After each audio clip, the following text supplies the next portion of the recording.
தூங்காதே தம்பி தூங்காதே, பங்களாவை பூட்டிக்கிட்டு தூங்காதே, ஓடாதே தம்பி ஓடாதே, ஏர்போர்ட்டில் தலைதெறிக்க ஓடாதே, கூடாதே தம்பி கூடாதே, மரத்து மேல யாரும் ஏற கூடாதே, வராதே தம்பி வராதே, தயவு செய்து நீலாம் அரசியலுக்கே வராதே. கொரோனா காலத்துல சொல்லுவாங்க, நீங்கள் போராட வேண்டியது பக்கத்தில் போரோடு அல்ல, கொரோனா நோயோடு அப்படின்னு விளம்பரம் போடுவாங்க இல்லையா? அந்த மாதிரி தமிழ்நாட்டை பிடித்த கொரோனாவாக சில கிருமிகள் பங்களாவில் ஒதுங்கி பதுங்கி இருக்கின்றன. விரிஞ்சவால் வாரியர்ஸ். ஏன் விரிஞ்சவால்னா நாய் வால் அப்படி கூர்மையா இருக்கும், எலி வால் அப்படி கூர்மையா இருக்கும். அந்த விலங்கோட வால் பார்த்திருக்கீங்களா? அது அப்படி விரிஞ்சு இருக்கும், கரண்ட்ல சாக்கடிச்ச மாதிரியே. இப்ப கூட நான் யாருன்னு சொல்லவே இல்லைங்க, பேர் சொன்னா. ஆனா பாருங்க, நாளைக்கு ஆன்லைன்ல வருவானுங்க. ஏன்னா அவனுக்கு தெரியும் தான் யார் அப்படின்றது தெரியும். சமீபத்துல பெர்மிஷன் கேட்டிருக்காங்க. எதுக்கு? சென்னையில ஒரு கூட்டம் நடத்த போறாங்களா, மக்களை சந்திக்க போறாங்களா, இளைஞர்களை சந்திக்க போறாங்களா? நீ ஏற்கனவே கரூர்ல முப்பெரும் விழாக்கு போட்டியா இறங்கி நீ என்ன கூத்தடிச்சேன்னு ஊருக்கே தெரியும். எத்தனை பேர் செத்தா என்ன, எனக்கு அடுத்த கூட்டத்துக்கு பெர்மிஷன் கொடுன்னு போய் போலீஸ் ஸ்டேஷன்ல நிக்கிறான்ல, SIR அப்படின்னு ஒரு பிரச்சனை. இந்த விரிஞ்சவால் வாரியர்ஸ் என்ன சொல்றான்? போய் ஃபில் அப் பண்ணு. என்ன ஃபில் அப் பண்றது? போய் தப்பா ஃபில் அப் பண்ணி இருக்கிறவன் ஓட்ட கெடுக்க போறான். தமிழ்நாட்டின் குடியை கெடுக்க வந்தவர்கள் நாம் சொன்னது சரியா போச்சா? எடப்பாடி பழனிசாமி எதுக்கு அரசியல் இருக்கிறாருன்னே தெரியல. திமுக BLAக்கள் வந்து ஓட்டுகள் எல்லாம் வாங்க போறாங்களா? உங்க கட்சியில இப்ப எதுவுமே BLA2 இல்லையா? பூரா எங்க போனாங்க? திமுக கொண்டாங்களா, பாஜக போயிட்டாங்களா? SIR மட்டுமல்ல, மெட்ரோ ரயில் திட்டங்கள். மதுரைக்கும் கோயம்புத்தூருக்கும் மெட்ரோ ரயில் கேட்கிறோம். உனக்கு கோயில்னா பிடிக்கும்ல, கோயில் இருக்கிற ஊருக்கு 4 மெட்ரோ விடு, மக்கள் கோயிலுக்கு போவாங்கல்ல. மண்டை சூடாகி மயிலாப்பூர் மாமி திரும்ப பேட்டிக்கு வரணும். அப்ப கேப்பமா இல்லையா? ஒப்ப விட்டு காசியா கேட்கறோம்னு கேப்பமா இல்லையா? மகளிர் உரிமை தொகை வருதாமா?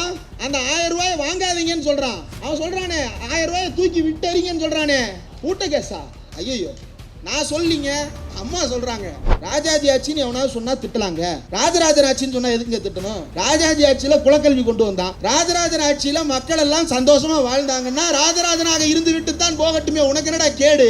ராஜகம்பீரன் சார் முதலாவதாக பேச அழைக்கப்படுவார் என்பது எங்களுக்குள் ஒரு அதிர்ச்சி. ஏனென்றால் அவர் என்னையும் தோழர் சுபேரையும் விட சீனியர். அதனால் எங்களுக்கு பிறகுதான் அழைக்கப்படுவார் என்று நான் நினைத்தேன்.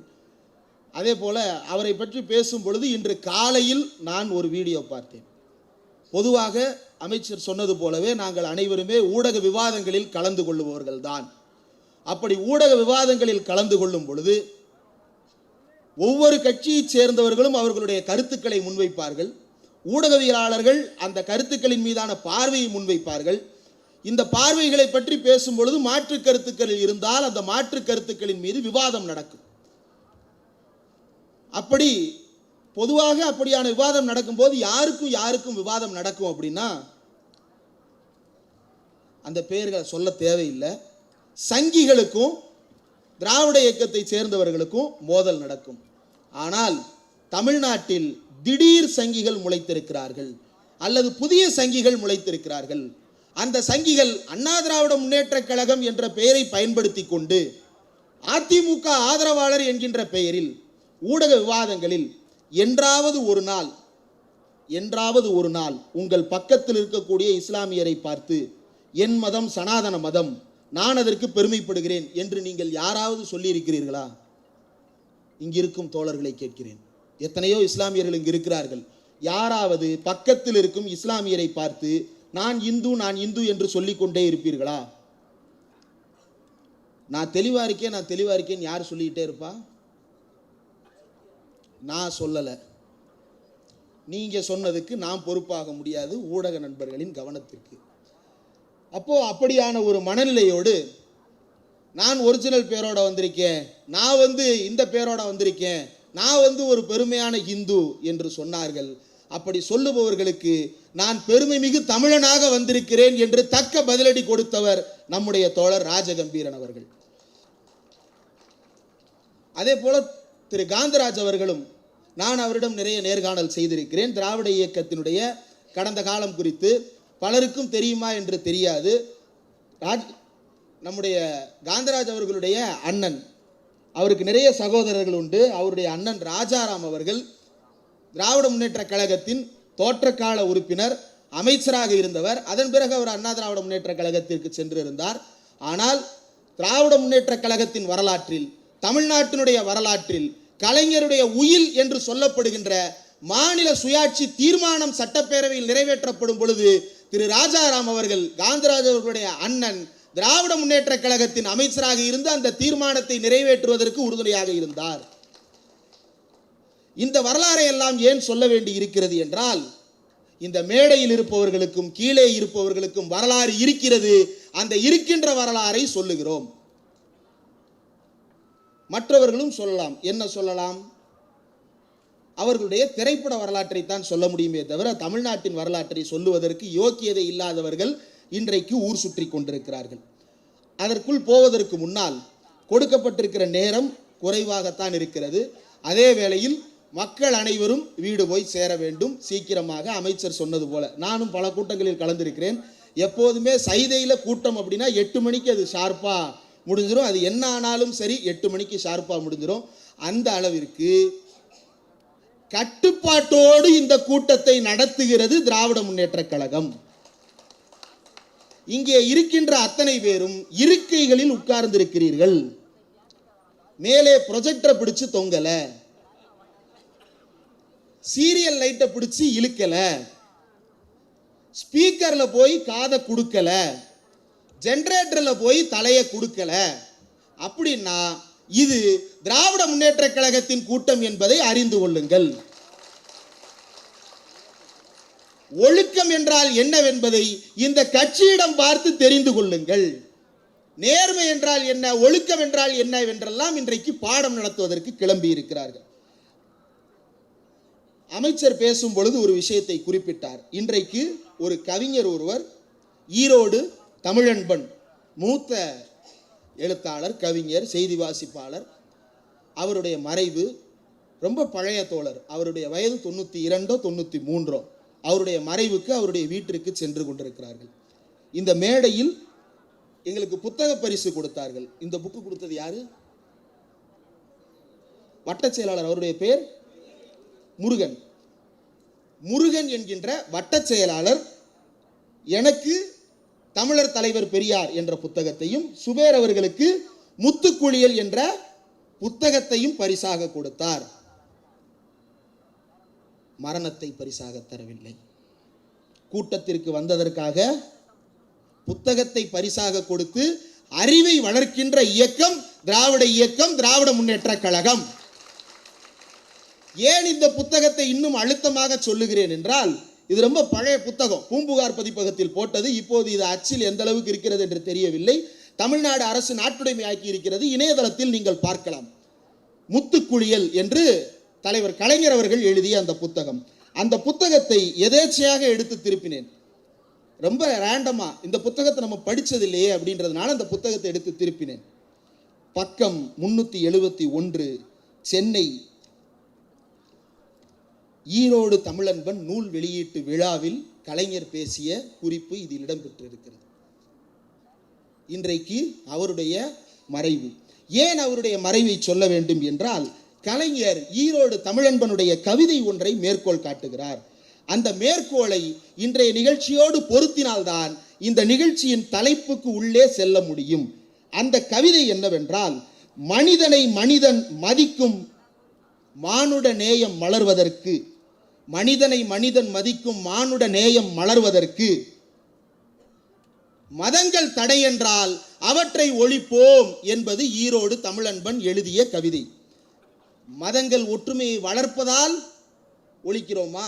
இல்லை. மதங்கள் ஒற்றுமைக்கு தடையாக இருந்தால் அவையும் வேண்டாம் என்று சொல்லுவோம் என்று தந்தை பெரியார் சொன்னதை, பாரதிதாசன் கவிதைகளில் சொன்னதை, ஈரோடு தமிழன்பன் தன்னுடைய கவிதையில் சொன்னதை களத்தில் நிறைவேற்றி காட்டுபவர் திராவிட முன்னேற்ற கழகத்தின் இளைஞரணி செயலாளர் உதயநிதி ஸ்டாலின் அவர்கள். இன்றைக்கு எல்லாமே பொருந்தி போகுது. எல்லாமே இன்றைக்கு எப்படியோ இயற்கையாக பொருந்தி இருக்கிறது. ஈரோடு தமிழன்பனுடைய கவிதை. அப்படியே முன்னாடி நான் எல்லா திமுக கூட்டங்கள்லையும் பார்த்துருக்கேன். அதுவும் குறிப்பாக சைதை பகுதியினுடைய கூட்டங்கள்லையும் பார்த்துருக்கேன். மேடையில் மட்டுமல்ல, முன்னாடி இருக்கக்கூடிய 4-5 வரிசைகளுக்கு மாலை நேர நாளிதழ்கள் என்னென்னவெல்லாம் வருதோ அது எல்லாமே டிஸ்ட்ரிபியூட் ஆயிரும். என்ன போட்டிருக்கிறாங்க இன்னைக்கு அப்படின்றத ஓப்பன் பண்ணா 22/11/2025 இன்னைக்கு தேதி. பக்க நம்பர் 3 மாலை முரசு பத்திரிகையில் மேல ஒரு செய்தி இருக்கிறது. என்ன செய்தி தெரியுமா? சனாதன தர்மம் அழிவற்றது, இந்துக்கள் இல்லாவிட்டால் உலகம் உயிர்ப்பை இழந்துவிடும். மணிப்பூரில் RSS தலைவர் பேச்சு. சனாதன தர்மம் இல்லாவிட்டால் உலகம் உயிர்ப்பை இழந்துவிடும். அப்படியே அந்த பக்கத்தின் கடைசி செய்தி, நீட் தேர்வு பயிற்சி பெற்ற மாணவர் 9வது மாடியில் இருந்து குதித்து தற்கொலை போபாலில் நடந்திருக்கிறது. இந்த சனாதனம் என்ன செய்யும்? மருத்துவ தேர்வுக்கு படிக்கின்ற மாணவரை மாடியில் இருந்து தள்ளிவிட்டு கொலை செய்யுமே தவிர உயிரோடு வாழ வைக்க விடாது இந்த சனாதனம். அந்த சனாதனத்தை என்ன செய்வது என்று கேட்டார்கள். அதற்கு இளைஞரணி செயலாளர் இன்றைய துணை முதலமைச்சர் அன்றைக்கும் பதில் சொன்னார். இந்த கருப்பு சிவப்பு புத்தகத்திலும் பதில் சொல்லி இருக்கிறார். இந்த புத்தகம் எங்கிருந்து தொடங்குகிறது என்றால் ஆசிரியர் அவர்களுடைய அறிக்கையிலிருந்து தொடங்குகிறது. தமிழர் தலைவர், திராவிடர் கழகத்தினுடைய தலைவர் அவர்களுடைய அறிக்கை கட்டுரையிலிருந்து இந்த புத்தகம் தொடங்குகிறது. இந்த புத்தகம் எதில் நிறைவடைகிறது என்றால் இளைஞரணி செயலாளர் துணை முதலமைச்சர் உதயநிதி ஸ்டாலின் அவர்களுடைய கட்டுரையில் நிறைவடைகிறது. அந்த கட்டுரை நிறைவடையவில்லை, அங்கிருந்து இன்னொரு அத்தியாயம் தொடங்குகிறது என்பதை குறிக்கிறது. அந்த அத்தியாயம் எப்படிப்பட்ட அத்தியாயமாக இருக்கிறது என்பதை அவருடைய பதிலிலிருந்தே எடுத்து காட்ட விரும்புகிறேன்.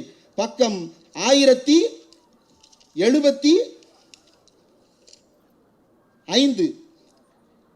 பொதுவாக ஒரு தலைவர் ஒரு கருத்து குறித்து பேசி அது சர்ச்சையாக மாறிவிட்டால் மீண்டும் அந்த கருத்தை பேசுவதற்கு தயங்குவார்கள் அல்லது பதில் சொல்ல விருப்பமில்லை என்று ஒதுங்குவார்கள்.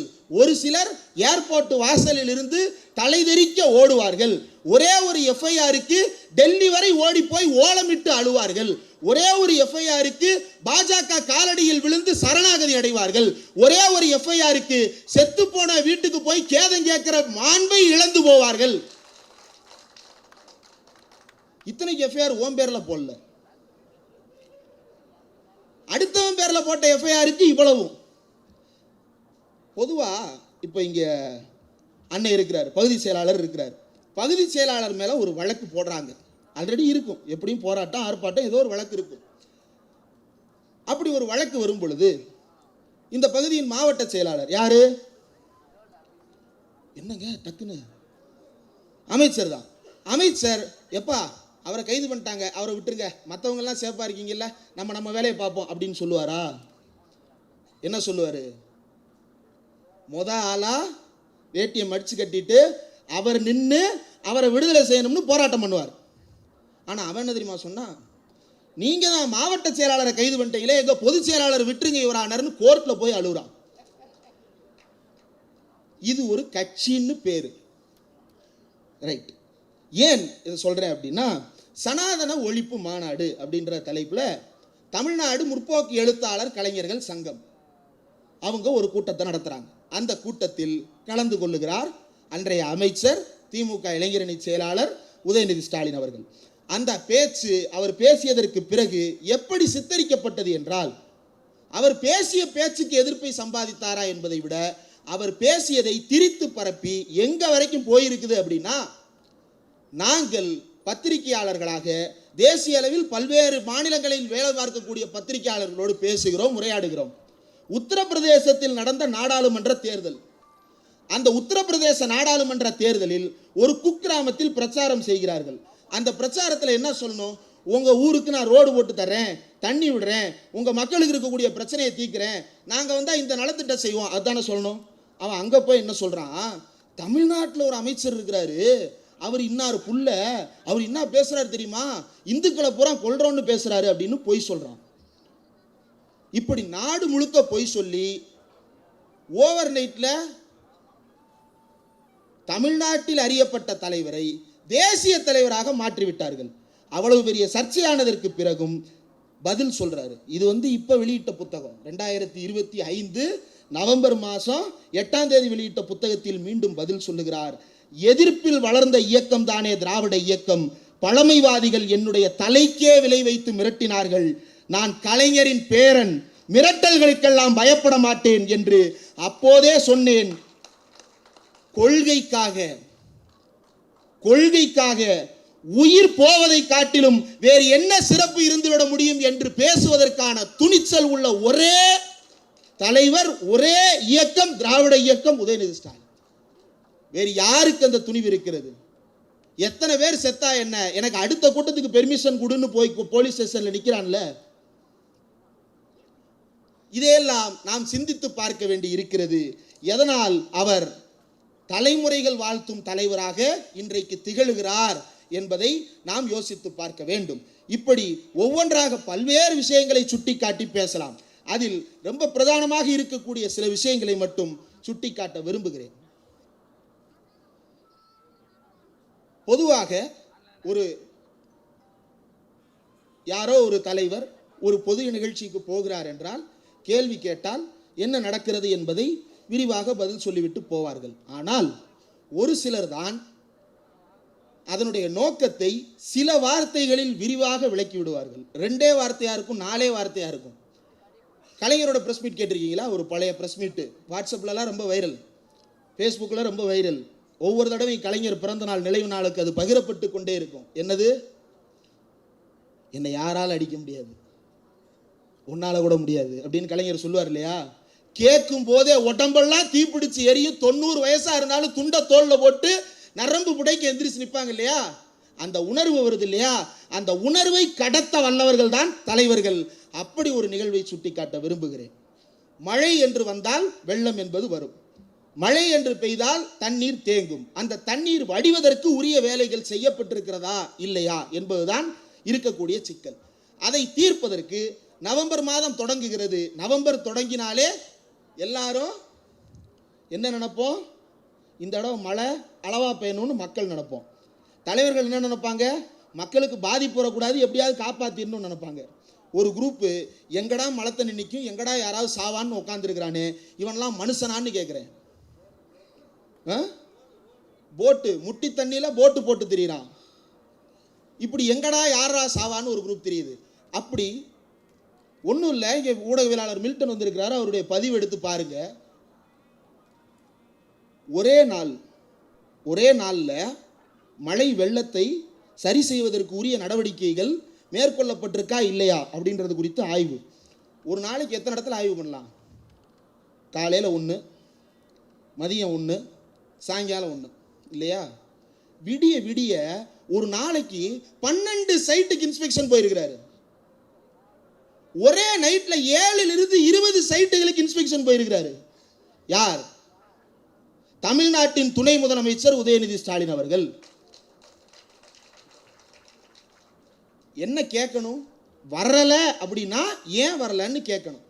அவர் வந்துட்டார். வெள்ளம் வருவதற்கு முன்னாலேயே வந்து நின்று காப்பாற்றுவதற்காக போராடி கொண்டிருக்கிறார். வெள்ளத்திலிருந்து சென்னையை காப்பாற்றுவதற்காக. பத்திரிகையாளர்கள் கேள்வி கேட்குறாங்க, ஏன் ஒவ்வொரு சைட்டா போய் பார்க்குறீங்க அப்படின்னு. அதுக்கு என்ன பதில் சொல்லியிருக்கலாம்? இன்னென்ன வேலைகள்லாம் நடந்திருக்குதா அப்படின்றதெல்லாம் நான் பார்க்க விரும்புகிறேன். அப்படி சொன்னால் அவர் சாதாரண மனிதர். அவர் சொன்ன பதில், அதுக்கு தானே தேர்ந்தெடுத்திருக்கிறாங்க ஓட்டு போட்டு. இந்த பதிலை சொல்வதற்கு இல்லையா, அதுதான் ஒரு தலைவனுக்கான லட்சணம், அதுதான் ஒரு தலைவனுக்கான இலக்கணம். அரசியலை சுருங்க புரிய வைப்பதற்கு உள்ள ஒரே தலைவராக அவர் இன்றைக்கு தமிழ்நாட்டில் விளங்கி கொண்டிருக்கிறார். இதை சொல்லுவதற்கு யாரும் எந்த தயக்கமும் பட வேண்டியது இல்லை. எழுதுறாங்க, உங்க கூட்டத்தில் நீங்களே உங்க தலைவரை புகழ்ந்துக்கிறீங்கன்னு. சிவராத்திரிக்கு போவீங்க மக்கள் இல்லையா? என்ன கோஷம் போடுவீங்க? நமச்சிவாய அரோகரா போடுவீங்களா? திருப்பதிக்கு போவீங்க, என்ன கோஷம் போடுவீங்க? அது கேட்கறதுக்கு வேற மாதிரி இருக்கும், பட் அப்படி சொல்லுவோம் இல்லையா? இது நடக்கும். சரி, பிரதமர் ஒரு கூட்டம் நடத்துறாரு. அந்த கூட்டத்தில் யாரை புகழ்ந்து பேசுவாங்க? பிரதமர் கூட்டத்தில் யாருங்க புகழ்ந்து பேசுவாங்க? அவர் கட்சிக்காரங்க அவரை தானே புகழ்ந்து பேசுவாங்க. அவர் கட்சி, அவரோட அணி, அவங்க ஆளுங்க நடத்துகிற கூட்டம், அவரை புகழ்ந்து பேசுனா உனக்கு என்னடா கேடு? என்னன்னா, உன்னை புகழ்ந்து பேசுறதுக்கு ஆள் இல்லை. ஆள் இருந்தாலும் மேடை ஏத்துனா எங்க அவன் தலைவன் ஆயிடுவானோன்னு பயந்து நீ ஒத்த மைக்க பிடிச்சிக்கிட்டு ஒத்தரால சுற்றிட்டு இருக்க. அம்மா ஒத்த ரோசா ரொம்ப நாள் வேகாதுமா, சீனு விரட்டிடுவானுங்க. அமைச்சர் பேசினார், பகுதி செயலாளர் பேசினார், வட்ட செயலாளர் பரிசீலிச்சார், கவிஞர் சொர்க்கோ தொகுத்து வழங்கினார் இல்லையா? இந்த மேடையில் இவ்வளவு பேர் இருக்கிறாங்க, கருத்துரைக்கு 4 பேர் இருக்கிறாங்க, இவ்வளவு நடக்குது. ஆனா அவன் கூட்டத்தில் பேச மேலே ஏறுறானுங்க. மேலே ஏறுனா என்ன பேசுறதுனே தெரியல, வாய்க்கு வந்ததை உளறி வச்சுக்கிட்டு இருக்கிறானுங்க. இப்படி உளறி வைக்கிறதுக்கு தலைவர் ஏதாவது முற்றுப்புள்ளி வைப்பார் அவங்க கட்சி தலைவர் அப்படின்னு பார்த்தா 1 நம்பர் உளறுவாய் அதுதான், பெரிய உளறுவாய் அதுதான். அதுக்கப்புறம் எங்க சின்ன உளறுவாய்கள் திருந்துவது? அப்போ இப்படியாக ஒரு கூட்டம் இன்றைக்கு உருவாகி இருக்கிறது. ஏன் இதை சொல்றேன் அப்படின்னா, சமீபத்தில் பெர்மிஷன் கேட்டிருக்கிறாங்க. எதுக்கு? சென்னையில் ஒரு கூட்டம் நடத்த போறாங்களாம், மக்களை சந்திக்க போறாங்களாம், இளைஞர்களை சந்திக்க போறாங்களாம். நீ ஏற்கனவே கரூர்ல 30 விழாக்கு போட்டியா இறங்கி நீ என்ன கூத்தடிச்சன்னு ஊருக்கே தெரியும். இப்போ இது எதுக்குன்னா, அறிவு திருவிழான்னு ஒன்று நடந்துருச்சு. அங்க இளைஞர்களா நிற்கிறாங்க, இளைஞர்களா பேசுறாங்க, இளைஞர்கள்லாம் அறிவோட இருக்கிறாங்க. அப்போ சென்னையில அறிவு கட்ட கூட்டம் ஒன்று இருக்குன்றதை நம்ம காட்டணுன்றது யாரோட அஜெண்டாவா இருக்கும்? ஒரு சங்கிப்பேரோட அஜெண்டாவா தானே இருக்கும். அந்த அஜெண்டாவுக்கு தான் இவன் வேலை பார்த்துட்டு இருக்கிறான். இதுதான் நாட்டில் இன்றைக்கு தமிழ்நாட்டில் நிலவுகின்ற சூழல். இந்த சூழலில் தான் நாம் போராடி கொண்டிருக்கிறோம். நாம் போராட வேண்டியது, கொரோனா காலத்தில் சொல்லுவாங்க என்ன, நீங்கள் போராட வேண்டியது பக்கத்தில் இருப்போரோடு அல்ல, கொரோனா நோயோடு அப்படின்னு விளம்பரம் போடுவாங்க இல்லையா? அந்த மாதிரி தமிழ்நாட்டை பிடித்த கொரோனாவாக சில கிருமிகள் பங்களாவில் ஒதுங்கி பதுங்கி இருக்கின்றன. அந்த பங்களா கிருமிகள் பரவாமல் தடுக்க வேண்டியது யாருடைய பொறுப்பு? யாருடைய பொறுப்பு? நம்முடைய பொறுப்பு. யார் பொறுப்பு? அந்த பங்களா கிருமி பரவலாமா? அம்மா அவன் சொல்றான், மகளிர் உரிமை தொகை வருதாமா, அந்த 1000 ரூபாய் வாங்காதீங்கன்னு சொல்றான். 1000 ரூபாய் வேண்டாமா உங்களுக்கு?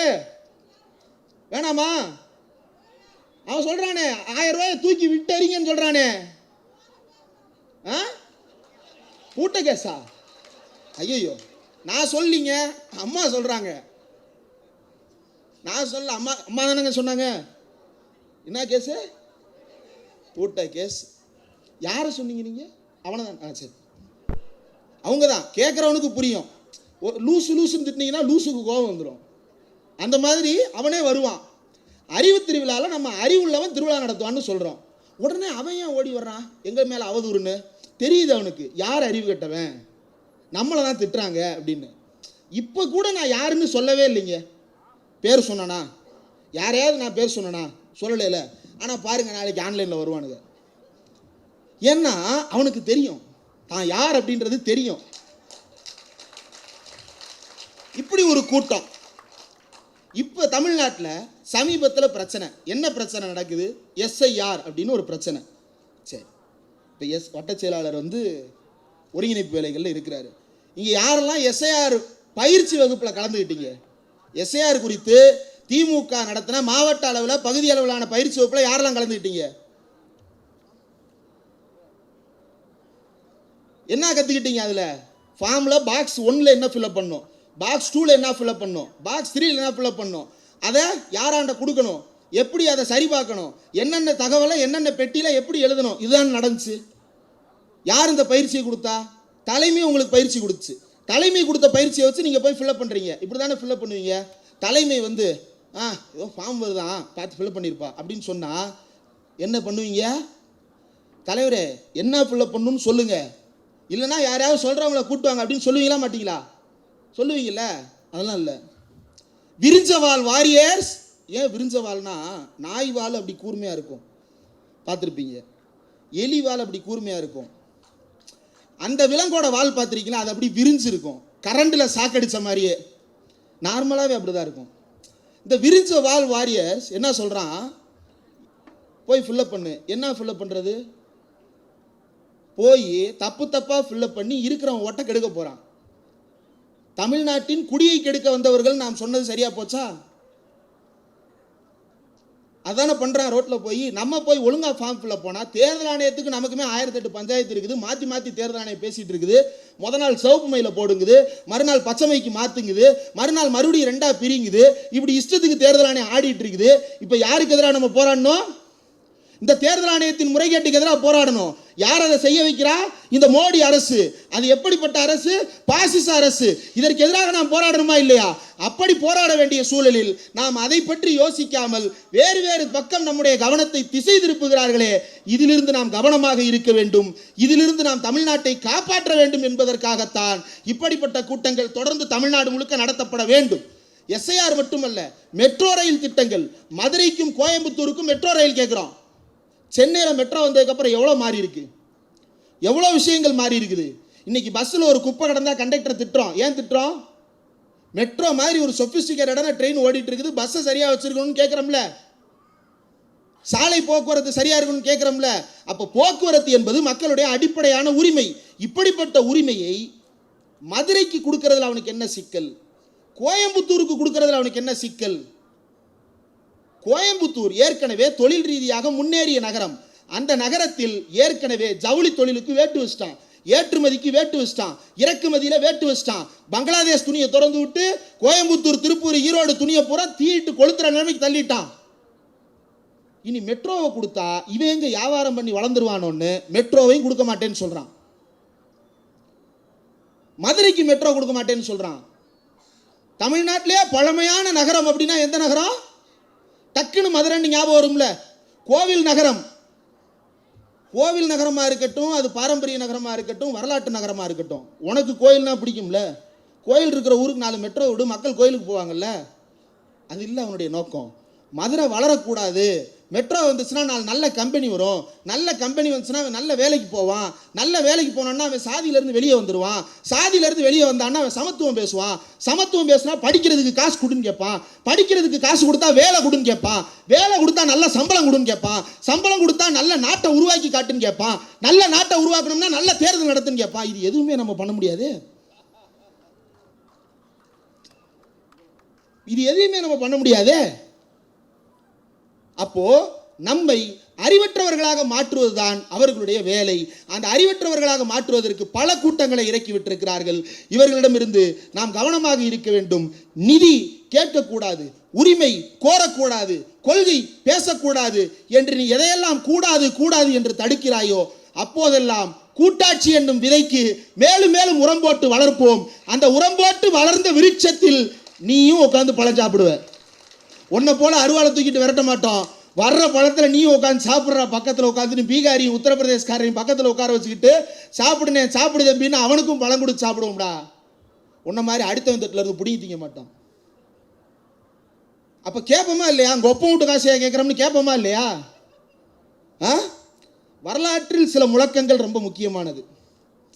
நீங்கள் மாநில சுயாட்சி அப்படின்னு பேசும்போது சுயாட்சி அப்படின்னா பொருளாதார மாதிரி பெரிய விஷயமா இருக்கும் போல அப்படின்னு குழம்புது. அப்போ சுருக்கமாக சொன்னார், ஒரே வரியில் புரிய வச்சார் மாநில சுயாட்சினா என்னன்னு. உங்கள் ஒப்பம் விட்டு காசையா கேட்குறோம்.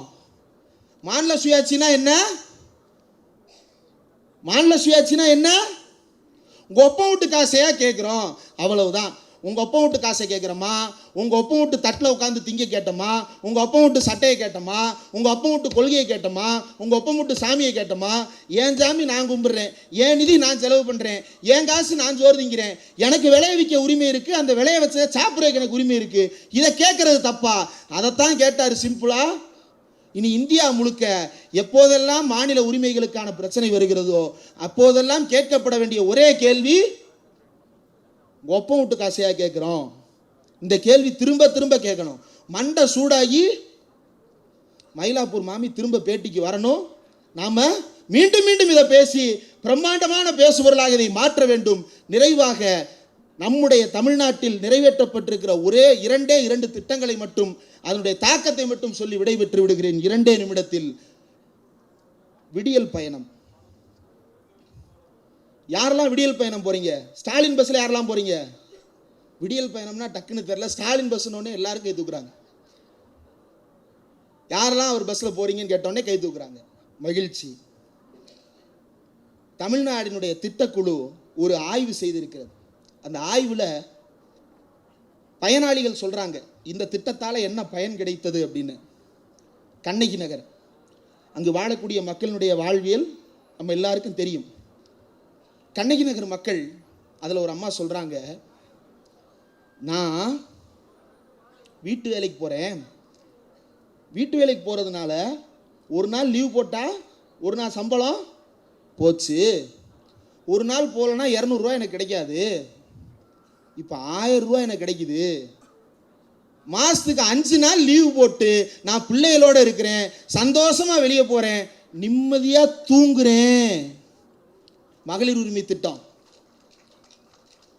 ஒரு அம்மா சொல்றாங்க, இன்னொரு அம்மா சொல்றாங்க, எல்லாமே டாக்குமெண்ட்ல இருக்கு. இன்னொரு அம்மா சொல்றாங்க, நான் இது வரைக்கும் ஆஸ்பத்திரிக்கே போனதில்லை. ஏம்மா போனதில்லை? ஆஸ்பத்திரி தான் ஃப்ரீயாக தானம்மா வைத்தியம் பார்க்குறாங்க, ஏம்மா போனதில்லை? ஆஸ்பத்திரி ஃப்ரீயாக தான் இருக்குது. ஆஸ்பத்திரிக்கு போகிறதுக்கு பஸ் ஏறணும், சேராட்டை ஏறணும்னா போக வர 40 ரூபா செலவாகுன்றதுனால நான் என் வாழ்நாளில் 50 வருஷமாக நான் ஆஸ்பத்திரிக்கே போகல. ஸ்டாலின் பஸ் விட்டாரு. இப்போ எந்த பிரச்சனையாக இருந்தாலும் முதல் வேலையை ஆஸ்பத்திரிக்கு போய் வைத்தியம் பார்க்குறேன்.